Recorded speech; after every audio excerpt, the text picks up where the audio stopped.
चलिए बच्चे लोग, अपने लोग रिवाइज करते हैं कंपनी अकाउंट्स। जैसे मैंने बोला कंपनी अकाउंट्स, तो कंपनी अकाउंट्स में एक्चुअली दो पार्ट है जो अपने को रिवाइज करना पड़ेगा। एक है बच्चा अपना वो इशू ऑफ शेयर वाला पोर्शन है, और एक इशू ऑफ डिबेंचर है। पहले मैं इशू ऑफ शेयर लेके बात कर रहा हूं। शेयर क्या चीज है आज के दिन सबको पता है। शेयर कौन इशू करता है? कंपनी। शेयर दो तरह का होता है, इक्विटी शेयर, प्रेफरेंस शेयर, पता है। दोनों के बीच में डिफरेंस वगैरह पता है, तो इसमें मैं टाइम ज्यादा नहीं लगा। अब इस शेयर के अंदर सबसे इंपॉर्टेंट होता है शेयर कैपिटल। अब शेयर कैपिटल में एक होता है authorise capital. It is the maximum capital that can be raised by a company and it is mentioned in the articles of the company. इसके बाद इशूड कैपिटल होता है। It is that part of authorise capital which has been offered to the public. फिर उसके बाद होता है subscribe capital. It is that part of issued capital which has been actually taken up by the public.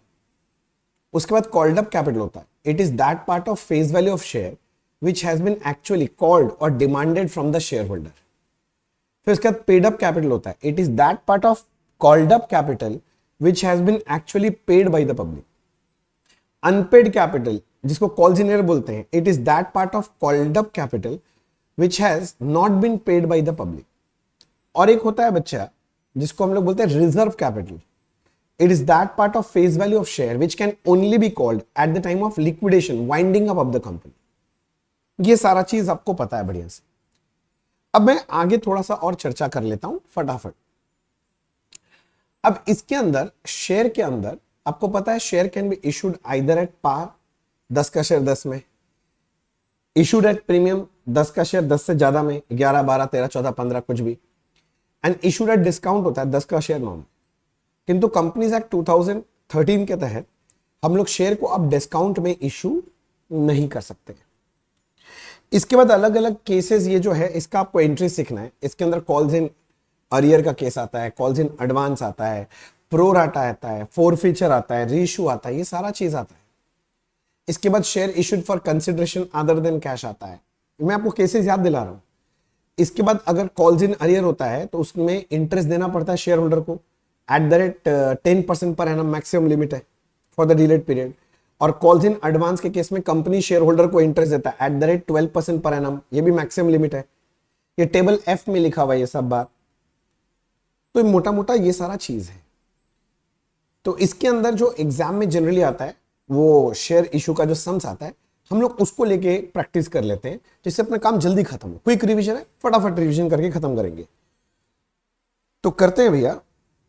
Question number 1 है, देखो issue and forfeiture of share में question number 1 बहुत बढ़िया क्वेश्चन है। Show journal entries for all events, सब कुछ दिखाना है। Moon Wanderer limited offered for public subscription 2000 equity share of ₹100 each at a premium of 20 per share on the following terms। 2000 share issue कर रहे हैं, फेस वैल्यू 100 है, premium 20 है, तो इशू प्राइस 120 हो गया। एप्लीकेशन का 40 रुपीज बोल रहा है, अलॉटमेंट का 50, यही 90 हो गया, और बाकी 30 rupees first and final call. और प्रीमियम बोल रहा है आपका 20 रुपीज अलॉटमेंट में डाला हुआ है, ये भी ठीक है, कोई दिक्कत नहीं है। The applications were receive for 3000 shares, तो एप्लीकेशन मुझे 3000 शेयर पे मिला, किंतु मेरा दिमाग बोल रहा है हमने इशू तो 2000 किया, 2000 से ज्यादा अलॉट ही नहीं कर सकते। And pro rata allotment was done to the applicants of 2400 shares, तो 3000 में से जो लोग 2400 शेयर अप्लाई किए थे तो उनको मैंने 2000 शेयर अलॉट कर दिया प्रो राटा ग्रुप। इसका मतलब जो 600 शेयर अप्लाई हुआ था वो क्या करेंगे? रिजेक्ट कर देंगे, रिजेक्ट हो जाएगा भैया। आगे बोल रहा है Mr. A, who has applied for 120 shares, failed to pay allotment money। ध्यान से पढ़ना, मिस्टर ए, यहां कीवर्ड है who has applied for 120, उसने 120 शेयर के लिए अप्लाई किया था और वो अलॉटमेंट मनी नहीं दे रहा है। अगर वो अप्लाई 120 शेयर किया था, क्या उसको 120 शेयर मिला होगा? बिल्कुल नहीं, क्योंकि वो प्रो राटा ग्रुप से है। जो लोग 2400 शेयर अप्लाई किए उनको 2000 शेयर अलॉट किया है। एक शेयर अप्लाई किए होंगे तो अलॉट किए होंगे 2000 बाई 2400, तो जो लोग 120 शेयर अप्लाई किए उनको अलॉट होगा 2000 divide by 2400 into 120, that is 100 share. तो इसका मतलब mister A was holding 100 share और वो अपना पैसा नहीं दे पाया भैया, allotment money. And mister B who was allotted 50 shares fail to pay final call, और मिस्टर बी फाइनल कॉल नहीं दे पाया। Later on 100 shares of A were reissued at the rate 90, और कुछ बोला ही नहीं है। तो समझो ए का शेयर रीइश्यू मतलब फोरफिट हुआ होगा, कुछ नहीं बोल रहा है, इसका मतलब पहले अलॉटमेंट मनी नहीं दिया, ठीक है, फिर पक्का उससे फाइनल कॉल मांगे होंगे, फाइनल कॉल नहीं दिया होगा और फिर उसका शेयर फोरफिट हो गया। और मिस्टर बी जो है वो 50 शेयर का जो पैसा नहीं दिया, हाँ जी सर 50 शेयर, वो फाइनल कॉल नहीं दिया, फिर उसका शेयर भी फोरफिट हुआ है।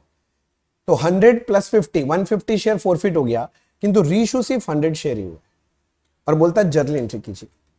तो मेरे ख्याल से तो सम में ऐसा कुछ नहीं है, बट प्रोराटा है, वही पार्ट आपको थोड़ा तड़पाता है, तो इसीलिए मैंने ये सम लिया। तो चलो देखते हैं क्या होगा सर।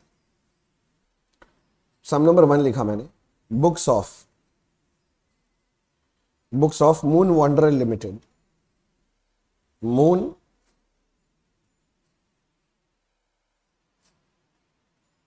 Wanderers Limited. चलो books of Moon Wanderer Limited, सबसे पहले हमें एप्लीकेशन मनी मिलेगा। अच्छा नरेशन मैं नहीं लिख रहा हूं, नरेशन आप संभाल लेना। Bank account debit to equity share application, 3000 share पे एप्लीकेशन मनी मिल रहा है एट द रेट 40 रुपीज करके, 40 रुपीज करके। तो ये हो जाएगा 1,20,000, 1,20,000। अब एप्लीकेशन का पैसा उठाएंगे, इक्विटी शेयर एप्लीकेशन डेबिट, मालिक का पैसा मालिक का डब्बा में, to equity share capital, ESC लिख रहा हूं। थोड़ा सा प्रोराटा है तो इक्विटी शेयर अलॉटमेंट में एडजस्ट होगा, और थोड़ा सा रिफंड है तो टू बैंक होगा। मालिक को अलॉट किया है 2000 शेयर एट द रेट 40, यानी 80,000 तो कैपिटल में जाएगा मालिक का पैसा। रिफंड हो रहा है 600 शेयर्स रिजेक्ट हो जा रहा है 40 करके, 24,000 रुपीज रिफंड हो जा रहा है। तो बाकी जो बचा कितना, 16,000, वो इक्विटी शेयर अलॉटमेंट में एडजस्ट हो जाएगा। ठीक है, हाँ जी सर, ये वाला एंट्री भी हो गया। देखो ये जो एक्सेस एप्लीकेशन मनी है ये हमने अलॉटमेंट में एडजस्ट कर रखा है। ठीक है, अब आगे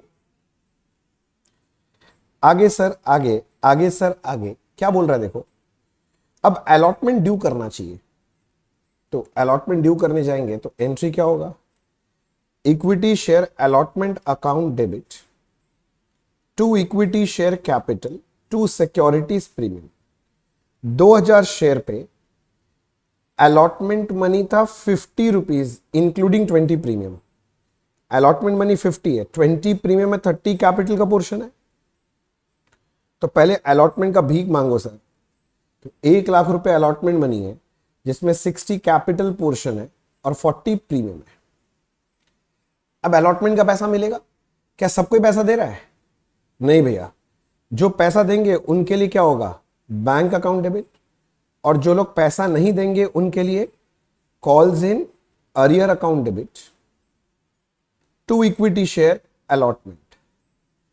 और अगर आप ध्यान से देख रहे हैं तो इक्विटी शेयर अलॉटमेंट 1,00,000 रुपए का है, जिसमें से पहले ही 16,000 मिल गया था।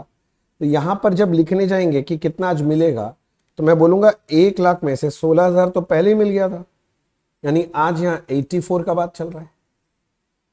अब ये मिस्टर ए जो पैसा नहीं दे रहा है, ये तो प्रोराटा ग्रुप का शेयर होल्डर है ना, तो इसके लिए कॉल्स इन अरियर निकालना पड़ेगा एक्सेस एप्लीकेशन मनी एडजस्ट करने के बाद।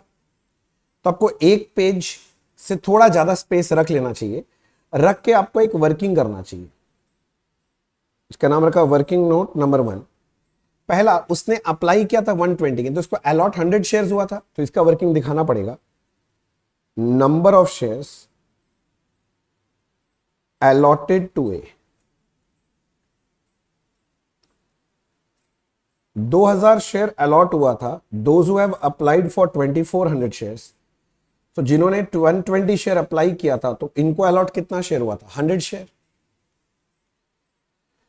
दूसरा आपको कॉल्स इन अरियर निकालना पड़ेगा। तो कॉल्स इन अरियर कैसे निकालेंगे, सबसे पहले gross allotment money due on, इनके पास कितना शेयर था, 100 शेयर, अलॉटमेंट मनी 40 रुपीज करके 100 शेयर पे 4,000 रुपया बनता है। 100 शेयर पे 40 रुपीज, 40 था ना अलॉटमेंट, नहीं 50 था, सॉरी 50 करके, सॉरी 100 शेयर्स पे 50 रुपीज करके 5,000, यहां लिखना पड़ता है less adjustment for excess application money, और यहीं पर सबका गलती होता है। बात समझो, एक्सेस एप्लीकेशन मनी कितना मिला था प्रोराटा ग्रुप शेयर होल्डर से, ये वाला 16,000 मिला था। प्रोराटा ग्रुप में कितने शेयर होल्डर हैं टोटल, 2,000। मैं बोल रहा हूं 16,000 रुपए एक्सेस एप्लीकेशन मनी मिला था 2,000 शेयर पे, तो जिनके पास 100 शेयर था उनसे कितना मिलेगा एक्सेस एप्लीकेशन मनी, तो 16,000 डिवाइडेड बाई 2,000 इंटू 100, 800 रुपए बनता है। तो इसका मतलब इनका कॉल्स इन अरियर 4,200 है, ये पहला डेंजर पॉइंट है। तो ये इनका निकल गया कॉल्स इन अरियर। ये किसका अरियर है, मिस्टर ए का, 4,200। ठीक है सर। अब मैं इधर आ गया, समझो इधर आ गया, यहां पर लिख दिया 4,200 अरियर है, तो बैंक में आएगा 84,000 माइनस 4,200, 79,800। ये ए का अरियर था, ध्यान रखना ये ए का अरियर था।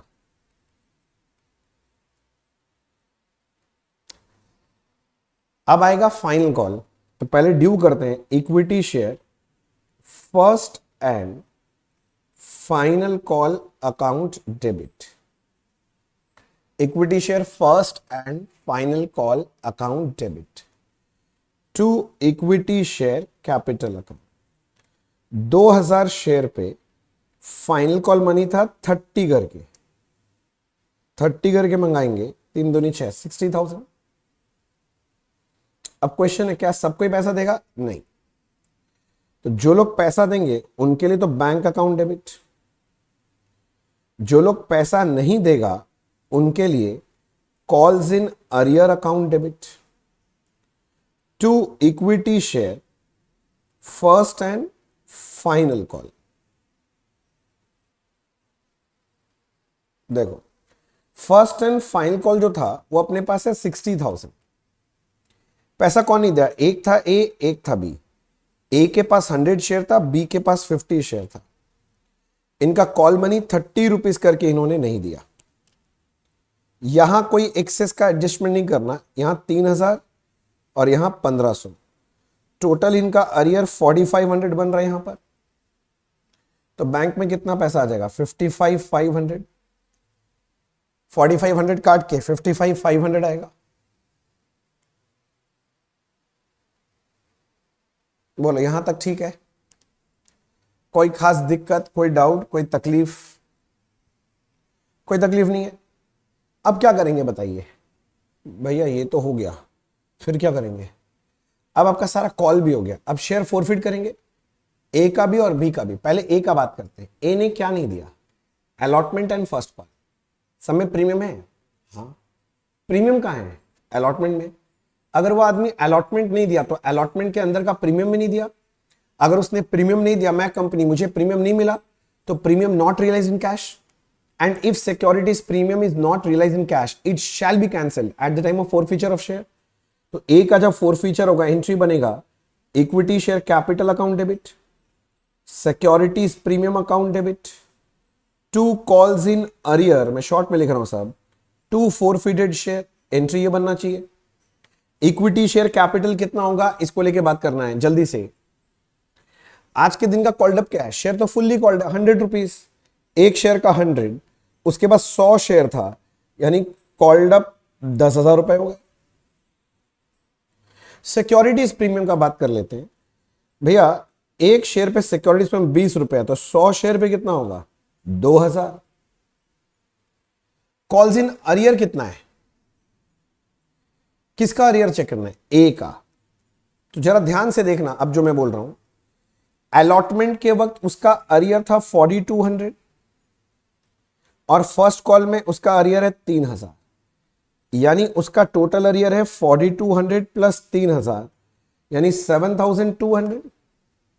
बाकी फोरफिटेड शेयर में जाएगा 12000 माइनस 7200 यानी 4800 रुपए। एक बात बोलो, ये 4800 आपने फोरफिट किया कितने शेयर पे? 100 शेयर पे ना। तो 100 शेयर पे 4800 फोरफिट हुआ है, तो 1 शेयर पे 4800 डिवाइड बाय 100 यानी 48 करके फोरफिट हुआ है। यानी बोलो एक शेयर पे 48, तो श्योर शेयर पे आपका 4800 फोरफिट हुआ है। ऐसे सोच लो, फटाफट करना पड़ेगा एग्जाम में, मैं आपको फटाफट का टेक्निक सिखा रहा हूं सर। अब बी का शेयर भी फोरफिशर में डाल दो सर, बी का। तो बी क्या नहीं दिया? फाइनल कॉल नहीं दिया उसने, एप्लीकेशन अलॉटमेंट दोनों दिया है। उसने अलॉटमेंट दिया मतलब अलॉटमेंट के अंदर का प्रीमियम भी दे दिया। उसने प्रीमियम दे दिया, मैं कंपनी, मुझे प्रीमियम मिल गया, तो premium realise in cash. And if securities premium is realise in cash, it shall be, नहीं भैया शैल भी नहीं, it shall not be cancel at the time of forfeiture. Correct है। तो इसका मतलब जब फोरफिट करोगे तो एंट्री क्या बनेगा?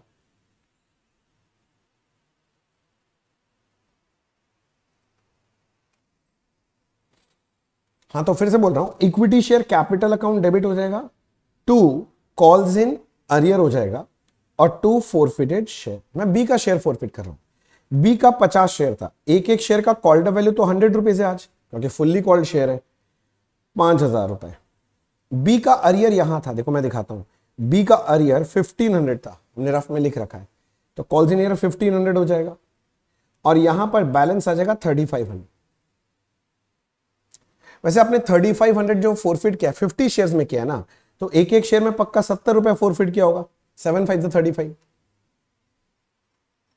अब इसमें से बोला था सब में कि अपने लोग ए का शेयर रीइश्यू कर दे रहे हैं 90 में, सिर्फ ए का, बी का शेयर रीइश्यू नहीं हो रहा है। तो ए का शेयर जब रीइश्यू हो रहा है तो एंट्री होना चाहिए bank account debit, forfeited shares account debit, to equity share capital. मैं ठीक बोल रहा हूं ना? अब ये मान लो क्या 100 का शेयर था, रीइश्यू किया आपने 90 में, तो 10 रुपए आपका फोरफिटेड शेयर आ गया। कितना शेयर रीइश्यू कर रहे हो ये बता दो, कितना शेयर रीइश्यू कर रहे हो ये बता दो भैया। हम लोग रीइश्यू कर रहे हैं 100 नहीं 100 शेयर्स रीइश्यू है ए का सिर्फ, तो ए का 100 शेयर्स रीइश्यू हुआ तो कितना हो जाएगा ये 9000, ये वाला हो जाएगा 1000 और ये वाला होगा 10000। जैसे ही अपने लोग रीइश्यू करते हैं तो प्रॉफिट ऑन रीइश्यू आता है और उसका एंट्री होता है forfeited shares account debit to capitalism. और इस बार मैं शॉर्टकट मार सकता हूं, क्यों जानते हो? मैं बताता हूं, देखो शॉर्टकट। मैंने ए का शेयर जब फोरफिट किया था, उससे फोरफिट कितना कर लिया था 4800, और ए का सारा शेयर रीइश्यू किया तो उस पर डिस्काउंट कितना दे दिया 1000। तो दोनों का जो डिफरेंस है वही प्रॉफिट है, यानी प्रॉफिट ऑन रीइश्यू 3800 हो गया। भैया बी का शेयर तो रीइश्यू नहीं हुआ ना, हाँ, तो ये जो बैलेंस पड़ा हुआ रहेगा ये क्या होगा? अभी कुछ नहीं करेंगे, किंतु अगर आप बैलेंस शीट बनाते हैं तो बैलेंस शीट में शेयर कैपिटल के साथ ऐड करके दिखा दिया जाता है। समझ में आ गया? तो इश्यू ऑफ शेयर में इससे ऊपर और कोई ज्ञानबाजी नहीं है, तो आराम से हो जाना चाहिए। इसके अलावा आप जरूर कर लेना जो है share issued for consideration other than cash. मैं एक रफ में आपको समझा देता हूं फट से। मान लो आपको बोलेगा, ये वाला हो गया ना, हाँ, मान लो आपको बोलेगा हम लोग एक मशीन खरीद रहे हैं, ठीक है ना भैया। अब मशीन जो खरीद रहे हैं, मान लीजिए 1,20,000 रुपीज का मशीन है। अब बोल रहे इसका जो पेमेंट है हम लोग इक्विटी शेयर में करेंगे, एक एक शेयर का 10 रुपया है, मगर इसका बोल देगा इशू प्राइस 12 रुपया है। तो पहले तो आपको निकालना पड़ेगा कि आपको कितना इक्विटी शेयर देना है। तो अगर आपने मशीन खरीदा 1,20,000 का, तो 1,20,000 पेमेंट करना है, एक एक शेयर का इशू प्राइस 12 रुपया, तो नंबर ऑफ शेयर कितना होगा 10,000 रुपए। बोलो ठीक है। अब एंट्री कैसे करते हैं? देखो, जिस दिन मशीनरी खरीदा उस दिन एंट्री होता है machinery account debit to vendor account 1,20,000 रुपया। समझ रहे हो? अब जिस दिन वेंडर को फिर पेमेंट करना है, एंट्री होगा vendor account debit to equity share capital to securities payment, कि वेंडर को पेमेंट करना है 120, हमने 10,000 शेयर इशू किया, एक एक शेयर का फेस वैल्यू 10 है और प्रीमियम 2 रुपया, तो 1 लाख रुपया कैपिटल में जाएगा और 20,000 रुपया प्रीमियम में चला जाएगा। बस बात हो गया, ये करके चले जाना। इसके अलावा अगर कॉल्स इन अरियर है और कोई आदमी डिले कर रहा है तो एज पर टेबल एफ उसको इंटरेस्ट देना पड़ेगा मैक्सिमम 10% पर एनम। एग्जाम में कुछ नहीं बोलेगा तो 10% पर एनम के हिसाब से इंटरेस्ट निकालना। और वो जो कॉल्स इन एडवांस होता है तो जितना दिन जल्दी दिया उस पे टेबल एफ के हिसाब से 12% पर एनम का इंटरेस्ट होता है, ये भी ध्यान रख लेना। समझ में आ गया? तो शेयर देखो मैंने कितना जल्दी फिनिश करा दिया, ठीक है। अब डिबेंचर करते हैं। यहां तक तो आपका काम हो गया, अब डिबेंचर करना है। डिबेंचर के बारे में अब आपको पता है डिबेंचर क्या होता है, लोन सर्टिफिकेट्स होता है। तो कंपनी के व्यू पॉइंट से डिबेंचर एक तरह का लोन ही है। लोन पे क्या देना पड़ता है बच्चे, इंटरेस्ट देना पड़ता है। तो डिबेंचर पे क्या दिया जाता है, इंटरेस्ट। अब डिबेंचर पे जो इंटरेस्ट देते हैं ये आप मंथली भी दे सकते हैं, क्वार्टरली भी दे सकते हैं, हाफ ईयरली भी दे सकते हैं, एनुअली भी दे सकते हैं। शेयर्स पे डिविडेंड देते हैं, वो एप्रोप्रिएशन ऑफ प्रॉफिट है। पर डिबेंचर पे जो इंटरेस्ट देते हैं चार्ज अगेंस्ट प्रॉफिट, इसलिए पीएल में आता है डिबेंचर इंटरेस्ट। अब डिबेंचर में भी बच्चे वो इशू वाला केस आता है। अब इशू में क्या है ना, अलग अलग केसेस होता है, एक बार फटाफट रिकैप करा देता हूं। सबसे पहले जो केस आता है वो है इशूड एट पार और साथ में बोलता है रिडीमेबल एट पार। अगर ये केस अगर आपका है तो इसका एंट्री बनता है bank account debit to debenture, मतलब 100 रुपए का डिबेंचर 100 रुपए में इश्यू। दूसरा एक केस बनता है इसको बोलते हैं इशूड एट प्रीमियम किंतु रिडीमेबल एट पार ही होता है। तो इसके लिए आपका एंट्री बनता है, your entry will be bank account debit to debenture to securities premium. मान लो 100 का डिबेंचर 120 में इशू हुआ तो 20 रुपीज सिक्योरिटीज प्रीमियम में डालते हैं। फिर एक तो केस होता है जिसको हम लोग बोलते हैं इशू एट डिस्काउंट किंतु रिडीमेबल एट पार होता है। तो इशूड एट डिस्काउंट अगर है तो एंट्री क्या बनना चाहिए बच्चे, bank account debit discount on issue of debenture debit to debenture. भैया आप तो बोले थे शेयर डिस्काउंट में इशू नहीं होता है। हाँ, शेयर नहीं होता है, डिबेंचर तो होता ही है। 100 का डिबेंचर मान लो 95 में किया तो 5 रुपए डिस्काउंट में चला गया। अब और क्या केस आता है, चौथा केस बनता है जिसको हम लोग बोलते हैं इशू एट पार मगर रिडीमेबल एट प्रीमियम बोलते हैं। तो रिडीमेबल एट प्रीमियम मतलब 100 का डिबेंचर रिटर्न करते वक्त थोड़ा ज्यादा दे देंगे, मान लो 110 देंगे, 110। तो नॉर्मली इशूड एट पार का एंट्री क्या बनता है, bank account debit to debenture. ये एंट्री तो नॉर्मली है, 100 का डिबेंचर 100 में इशू हुआ। पर रिडीम क्योंकि प्रीमियम है तो एज पर कंजर्वेटिज्म कॉन्सेप्ट मुझे प्रीमियम का भी प्रोविजन बना के रखना पड़ेगा। तो उसके लिए आपको क्या करना पड़ता है, लॉयड डेबिट टू पोरोड डालना पड़ता है। लॉयड क्या होता है, loss on issue of debenture debit to पोरोड। तो 10 रुपए का अगर प्रीमियम देना है तो ये आपको डालना पड़ता है एक्स्ट्रा। ऐसे ही अगर आपको बोल दे इशू एट प्रीमियम है, इशू एट प्रीमियम और रिडीमेबल एट प्रीमियम है। मान ले मैं बोलता हूं 100 रुपए का डिबेंचर है, 105 में इश्यू होगा किंतु रिडीम करेंगे 110 में। तो एंट्री जब प्रीमियम इश्यू होता है, नॉर्मल एंट्री क्या है, bank debit to debenture to securities premium. 105 में इशू किया है, 100 का डिबेंचर 5 प्रीमियम है। रिडीम करेंगे 10 रुपए प्रीमियम में तो बस इसके साथ एक्स्ट्रा डालना पड़ता है लॉयड डेबिट टू पोरोड। तो 10 रुपए जो एक्स्ट्रा है वो यहां घुस जाएगा। लास्ट बनता है इशू एट डिस्काउंट किंतु रिडीमेबल एट प्रीमियम। मैं थोड़ा ऐसे गंदा हैंडराइटिंग में लिख रहा हूं पर आपको समझाना है, मुझे फटाफट रिवाइज कराना है, तो जल्दी जल्दी समझ लो। तो इसमें एंट्री क्या होता है, bank debit Lloyd debit, Lloyd के अंदर डिस्काउंट और लॉयड दोनों आ जाता है, टू डिबेंचर टू पोरोड। मतलब मान लो मैं बोलता हूं 100 का डिबेंचर 95 में इशू किया तो 5 रुपए तो डिस्काउंट है। मान लो 10 रुपया प्रीमियम है, 10 रुपए या 10 रुपए ये भी घुस जाएगा, यानी लॉयड में 15 रुपए लिखा जाएगा। यहां तक ठीक है। दूसरा होता है भैया ये जो लॉयड है, loss on issue of debenture, इसको राइट ऑफ कैसे करते हैं? तो इसको राइट ऑफ करने का भी पूछता आपसे कई बार क्वेश्चन। तो लॉयड को राइट ऑफ करने का 3 केस बनता है।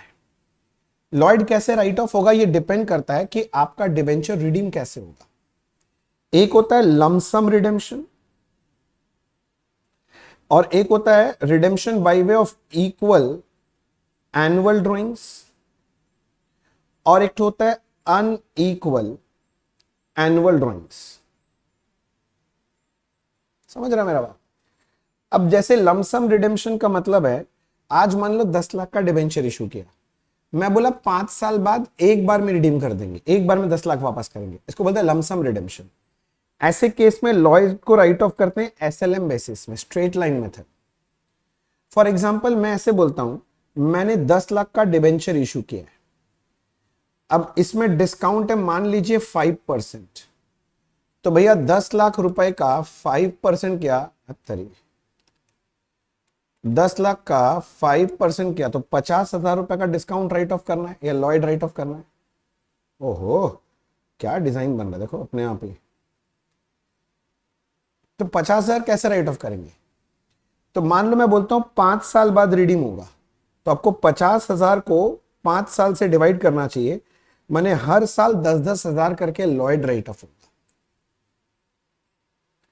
By way of equal annual drawings, equal annual drawings मतलब आपका जो डिबेंचर है वो इक्वली रिडीम हो जाएगा। मान लो 5 साल है, 5 साल में इक्वली रिडीम होगा, मतलब 10 लाख है, हर साल 2 लाख 2 लाख 2 लाख करके रिडीम हो जाएगा। तो ऐसे केस में आपको अप्लाई करना चाहिए सम ऑफ ईयर डिजिट मेथड। मतलब आपको जो डिबेंचर है वो सम ऑफ ईयर, जैसे डिप्रिसिएशन नहीं से सम ऑफ ईयर डिजिट मेथड, उसी मेथड में आपको काम करके दिखाना पड़ेगा। मतलब आपको क्या करना है, जैसे ईयर है, ईयर पहला साल, दूसरा साल, तीसरा साल, चौथा साल, पांचवा साल। अब आप क्या करेंगे, रेशियो ले लेंगे। अब लाइफ 5 साल है तो आप उल्टा लिखेंगे 5 4 3 2 1, काउंट डाउन करेंगे। अब आपका जो भी डिस्काउंट है उसको कितना राइट ऑफ होगा, डॉयड या लॉयड जो भी बोलना है बोलो, ठीक है ना। अब 50,000 रुपया था मेरा डिस्काउंट, तो पहले साल 5/15 राइट ऑफ होगा, दूसरे साल 50,000 इंटू 4/15 राइट ऑफ होगा, तीसरे साल 50,000 इंटू 3/15 राइट ऑफ होगा, अगले साल 50,000 इंटू 2/15 राइट ऑफ होगा, अगले साल 50,000 इंटू 1/15 राइट ऑफ। इस तरह से राइट ऑफ हो जाता है। और अगर आपको बोलता है डिबेंचर अनइक्वल एनुअल ड्रॉइंग्स में रिडीम होगा, तो ऐसे केस में लॉयड को राइट ऑफ करते हैं in the ratio of debenture utilised. मतलब मान लो आपको बोला गया 1 2 3 4 5 कितना रिडीम होगा, मान लो 10 लाख का डिबेंचर था, पहले साल 3 लाख रिडीम होगा, उसके बाद वाले साल 2 लाख का रिडीम होगा, फिर 1 लाख का रिडीम होगा, 3 2 5 6 6 1 7 और मान लो 3 लाख, ऐसे रिडीम होगा। तो अपने को क्या करना चाहिए, पता करना पड़ेगा 1 2 3 4 5 कितना डिबेंचर यूटिलाइज हुआ। 10 लाख का डिबेंचर मैंने इशू किया पहले साल, 10 लाख में से पहले साल के एंड में 3 लाख रिडीम हो जाएगा, कितना बचेगा 7 लाख। पर सोचो 3 लाख रिडीम कब कर रहा हूं, ईयर के एंड में आके। तो पूरे साल मैंने कितने का डिबेंचर यूज किया है, तो मैं बोल रहा हूं पूरे साल तो मैंने 10 लाख का डिबेंचर यूज किया है, तो फर्स्ट ईयर का डिबेंचर यूटिलाइज हो जाएगा 10 लाख रुपीस। दूसरे साल, पहले साल के एंड में 3 लाख रिडीम कर दिया, मतलब दूसरे साल के स्टार्टिंग में मेरे पास 7 लाख का बैलेंस है, पूरा साल 7 लाख यूज करेंगे और ईयर के एंड में आके 2 लाख रिडीम कर देंगे, तो कितना बचेगा 5 लाख। यानी थर्ड ईयर के स्टार्टिंग में मेरे पास 5 लाख रहेगा, 5 लाख। समझ में आ रहा है, 5 लाख। अब थर्ड ईयर का स्टार्टिंग से लेके एंडिंग तक मैं 5 लाख रुपया का डिबेंचर यूज करूंगा और थर्ड ईयर के एंड में आके 1 लाख रिडीम कर दूंगा, तो थर्ड ईयर के एंड में 4 लाख बचेगा जो कि फोर्थ ईयर के स्टार्टिंग में रह जाएगा। तो फोर्थ ईयर के स्टार्टिंग से लेके एंडिंग तक मैं 4 लाख यूज करूंगा, और फिर 1 लाख रिडीम कर दूंगा तो 3 लाख बचेगा। तो 5वें साल के स्टार्टिंग में 3 लाख रहेगा, पूरा साल 3 लाख यूज होगा, एंड में 3 लाख रिडीम हो जाएगा, 0 हो जाएगा। तो ये जो रेशियो बना मुन्ना डिबेंचर यूटिलाइज का, इट इज 10:7:5:4:3, ये रेशियो बन गया। इस रेशियो में राइट ऑफ करेंगे, मतलब 10 + 7 + 5 + 4 + 3, जैसे 29 आ गया। तो कितना राइट ऑफ करेंगे लॉयड हर साल? तो 50,000 का लॉयड में पहले साल राइट ऑफ होगा 10/29, दूसरे साल राइट ऑफ करेंगे 7/29, तीसरे साल राइट ऑफ करेंगे 5/29, चौथे साल राइट ऑफ करेंगे 4/29 और 5वें साल राइट ऑफ करेंगे 3/29। जो अमाउंट आएगा वो राइट ऑफ हो जाएगा। बोलो, बात समझ में आ गया? अब इसके बाद एक आता है debenture issued as collateral security. Collateral security का मतलब होता है सेकेंडरी सिक्योरिटी। मान लो कि मैंने कोई लोन लेना है, तो बैंक बोलेगा कुछ गिरवी रखो। मान लो मैंने अपना लैंड एंड बिल्डिंग गिरवी रखा, बैंक बोलता है कि इससे नहीं चलेगा, एक और सिक्योरिटी दो, सेकेंडरी सिक्योरिटी। तो मैं कुछ भी दे सकता हूं, तो कुछ में अपने लोग बोलते हैं डिबेंचर भी दिया जा सकता है एज अ कोलैटरल सिक्योरिटी। अगर डिबेंचर इशू करते हैं एज अ कोलैटरल सिक्योरिटी, तो अपने को क्वेश्चन आता है इसका अकाउंटिंग कैसे करेंगे। तो इसका 2 मेथड होता है। एक होता है मुन्ना जर्नल एंट्री मेथड, एक होता है जर्नल एंट्री मेथड और दूसरा होता है डिस्क्लोजर मेथड।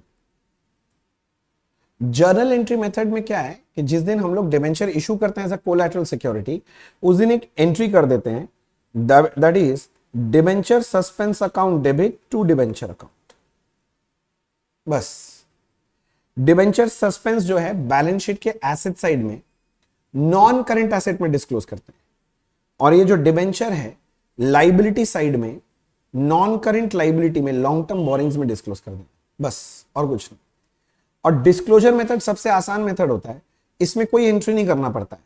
अपने लोग जो बैलेंस शीट बनाएंगे ना, बैलेंस शीट का जो इक्विटी एंड लाइबिलिटी साइड है उसमें नॉन करंट लाइबिलिटी आएगा, उसमें लॉन्ग टर्म बोरिंग आएगा। अगर आपने कोई लोन लिया, मान लो बैंक से ही लोन लिया है, तो लोन लिखा जाएगा। ये लोन का जो वर्किंग नोट बनता है ना, आप लोग नोट्स टू अकाउंट्स बनाते हैं ना, नोट के नीचे बस लिख देना पड़ेगा कि debenture has been issued as collateral security. तो मैंने सिर्फ डिस्क्लोज किया फैक्ट को, इसलिए बोलते हैं डिस्क्लोजर मेथड। मैं सारे पॉइंट्स फटाफट आपको बताने का कोशिश कर रहा हूं। एक लास्ट है डिबेंचर इंटरेस्ट का अकाउंटिंग, वो भी बात कर लेते हैं। मान लो कोई 10% डिबेंचर इशू हुआ है, 10 के जगह पर इसको कर देते हैं 10 को 15% डिबेंचर इशू है 10 लाख रुपए का। अब ईयरली इंटरेस्ट है, ईयर के एंड में 31 दिसंबर को हमको इंटरेस्ट पे करना है। तो जब इंटरेस्ट पे करना होता है तो ईयर के एंड में हम पहला एंट्री मारेंगे debenture interest account debit to, पैसा देना है डिबेंचर होल्डर को, तो टू डिबेंचर होल्डर। हम बोलेंगे 10 लाख का डिबेंचर पे 15% इंटरेस्ट, तो 1.5 लाख का इंटरेस्ट बनता है। अब मेरे को डिबेंचर होल्डर को पेमेंट करना है, किंतु सब में तुमको बोलेगा मान लो टीडीएस 10% है, तो टीडीएस 10% मतलब 10% काट के गवर्नमेंट को देना है टीडीएस का नाम का, तो 10% छोड़ के पेमेंट होगा। तो डिबेंचर होल्डर को जब पेमेंट करेंगे, डिबेंचर होल्डर डेबिट, टीडीएस का पैसा काट लो, टू टीडीएस पेएबल, टीडीएस कटेगा तुम्हारा इंटरेस्ट पे, तो 1,50,000 का इंटरेस्ट है, 10% 15,000 काट लेंगे, काट के बाकी पैसा डिबेंचर होल्डर को टू बैंक करके पे कर देंगे। ये जो टीडीएस का पैसा ये गवर्नमेंट को पे करेंगे, तो जिस दिन गवर्नमेंट को पे करेंगे उस दिन हम एंट्री करेंगे TDS payable account debit to bank account करके ये 15,000 टीडीएस में गवर्नमेंट को पे कर दूंगा। और लास्ट बात, ये जो डिबेंचर का इंटरेस्ट है ये अपने नॉमिनल अकाउंट है, तो ईयर एंड में पीएल में क्लोज होगा, तो लास्ट एक एंट्री करना पड़ता है PL account debit to debenture interest, पूरा 1,50,000 इंटरेस्ट को पीएल में क्लोज कर देंगे। ये इंटरेस्ट का अकाउंटिंग का 4 एंट्री। डिबेंचर में इससे ऊपर एक बात भी नहीं है सर आपके सिलेबस में, इतना से बात। तो मैंने सारे पॉइंट्स डिबेंचर के भी डिस्कस कर लिए। बस एक सम करा देता हूं इजी सा, ऐसा ही सम आता है एग्जाम में, मैं क्या करूं, मैंने तो सारा पॉइंट बता दिया। अब देखो एग्जाम में कैसा घटिया सा क्वेश्चन पूछता है। देखो क्वेश्चन नंबर 2 क्या बोल रहा है, देखो a company issue 12% debenture of 10 lakh, 10 lakh face value rupees 10 lakh है, एट 10% डिस्काउंट ऑन 1119। तो डिबेंचर इशूड एट डिस्काउंट बोल रहा है। अच्छा फिर बोल रहा है डिबेंचर इंटरेस्ट पे टीडीएस कटेगा 10% और साल में 2 बार इंटरेस्ट पे होता है, एक जून में और एक दिसंबर में। तो हम लोग 6 मंथ्स का इंटरेस्ट पे करते हैं। बोलता है पास जर्नल एंट्रीज फॉर 19, सिर्फ एक साल का, इस साल का 19 का एंट्री करो। Debenture is redeemable after expiry of 5 years at 5% premium, मतलब रिडीमेबल एट प्रीमियम है, और आफ्टर 5 years बोल रहा है, मतलब लमसम रिडेम्पशन है। तो सबसे पहले 19 का जब एंट्री करने बोलेगा तो कैसे करेंगे, देखो आप वो बुक्स ऑफ बुक्स ऑफ सब लिख लोगे। पहले 1119 डेट दिया ना, हाँ इज इन डिबेंचर हम इशू कर रहे हैं, तो डिबेंचर इशू करेंगे तो पहला एंट्री बनेगा। अच्छा समझो ये केस कौन सा है, issued at discount, redeemable at premium. तो bank account debit, loss on issue of debenture debit to 12% debenture to Lloyd, sorry to पोरोड, premium on redemption of debenture. Debenture 10 lakh rupees का था, हड़बड़ाना मत, धीरे धीरे समझो। मैंने 10% डिस्काउंट में इशू किया है, तो डिस्काउंट तो यहां आएगा, मतलब 90% कैश हाथ में आएगा। तो समझो 10 लाख का 90% मतलब 9 लाख यहां पर आएगा, और 1 लाख रुपया कहीं ना कहीं समझो डिस्काउंट है, और 5% प्रीमियम में रिडीम होगा। 10 लाख का 5% 50,000 यहां आएगा, और 50,000 यहां भी जुड़ेगा, यानी यहां पर 1,50,000 आ जाएगा। तो डिबेंचर इशू करने का तो ये एंट्री होगा। फिर 6 महीना बाद 30 जून को बोलता है इंटरेस्ट देना पड़ेगा। तो जब डिबेंचर का इंटरेस्ट पे करने का बारी आएगा, एंट्री बनेगा debenture interest account debit to debenture holder. थोड़ा सा ध्यान, मेरा डिबेंचर का फेस वैल्यू था 10 लाख, इस पे इंटरेस्ट है 12%, 6 महीने का इंटरेस्ट निकालना है, मतलब ये कितना हो जाएगा 60,000। अब आज ही के दिन यानी 30 जून को जब मैं पे करने जाऊंगा डिबेंचर होल्डर को, तो डिबेंचर होल्डर डेबिट पे करना था 60, पर बोलता टीडीएस काटना पड़ेगा कितना परसेंट, 10%। तो मैं लिखूंगा टू टीडीएस पेबल 10% मतलब 6,000, और बाकी पे कर देंगे टू बैंक 54,000। अभी समझा ये सब। अब मैं टीडीएस पेबल जो है उसका पेमेंट गवर्नमेंट को करूंगा, तो एंट्री बनेगा TDS payable to bank, TDS payable to bank 6,000 था, पे कर दो। भैया डिबेंचर इंटरेस्ट पीएल में क्लोज करते हैं, हाँ, किंतु ये डिबेंचर इंटरेस्ट पीएल में कब क्लोज करते हैं, ईयर के एंड में। तो अभी क्लोज नहीं करेंगे, ईयर का एंड आएगा ना दिसंबर, तब क्लोज करेंगे।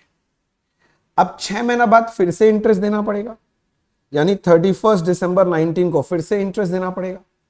तो एंट्री फिर से वही लिखना पड़ेगा, debenture interest account debit to debenture holder. 6 महीने का इंटरेस्ट आप कैलकुलेट किए थे 2 मिनट पहले, 60,000 था, वही लिखेंगे। दोबारा अब डिबेंचर होल्डर को पेमेंट करने जा रहे हैं, तो एंट्री बनेगा debenture holder debit to TDS payable, और बाकी पैसा देंगे टू बैंक। डिबेंचर होल्डर 60 था, 10% टीडीएस मतलब 6,000 कटेगा, कट के 54 पे कर देंगे debenture holder. TDS payable government को देना है, तो अगला एंट्री बनेगा TDS payable account debit to bank 6,000। ये सारा एंट्री कब कर रहे हैं आप, 31 दिसंबर 19 को।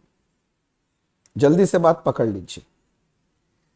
अब लास्ट काम क्या करना है, डिबेंचर इंटरेस्ट क्लोज करना है पीएल में, पूरा डिबेंचर इंटरेस्ट। देखो ना, पहला डिबेंचर इंटरेस्ट यहां था 60,000, ये भी क्लोज होगा, और ये वाला डिबेंचर इंटरेस्ट 60 120, तो 120 का जो इंटरेस्ट है वो पीएल में क्लोज होगा। तो हमको एक एंट्री करना पड़ेगा, that is PL account debit to debenture interest 1,20,000, खत्म कर दो। बस एक बात और करना है। क्या भैया, क्या बात? जब डिबेंचर इशू किए थे तो इसमें लॉयड आया था 1.5 लाख। लॉयड को हर साल राइट ऑफ करना पड़ता है। आपका लमसम रिडेम्पशन का केस है, तो लमसम रिडेम्पशन का अगर केस है तो एसएलएम बेसिस होगा, यानी हर साल कितना राइट ऑफ करना, अगर आप मेरे से पूछेंगे तो 1,50,000 को 5 सालों में राइट ऑफ करना है, 30,000 राइट ऑफ करना है। तो उसके लिए एक एंट्री और करना पड़ेगा आपको, PL account debit to loss on issue of debenture 30,000। ये एक्स्ट्रा एंट्री करना पड़ेगा जो थोड़ा देर पहले समझा रहे थे, और 19 का अकाउंट्स खत्म हो गया। देखो इसमें डिबेंचर इश्यू भी आ गया, लॉयड वाला डिस्कशन भी आ गया, इंटरेस्ट वाला भी आ गया, सारा चीज कवर हो गया। तो मैंने सम ही ऐसा चूज किया जिसमें सब कवर हो जाए। तो क्विक रिवीजन इसी को बोलते हैं ना। देखो फटाफट रिकैप हो गया, सारा पॉइंट्स हो गया कि नहीं हुआ बताओ। इसके अलावा मैंने आईसीए मॉड्यूल से कुछ इलस्ट्रेशंस आपके लिए रखे हैं, आपको ये सारे प्रैक्टिस कर लेनी चाहिए खुद से।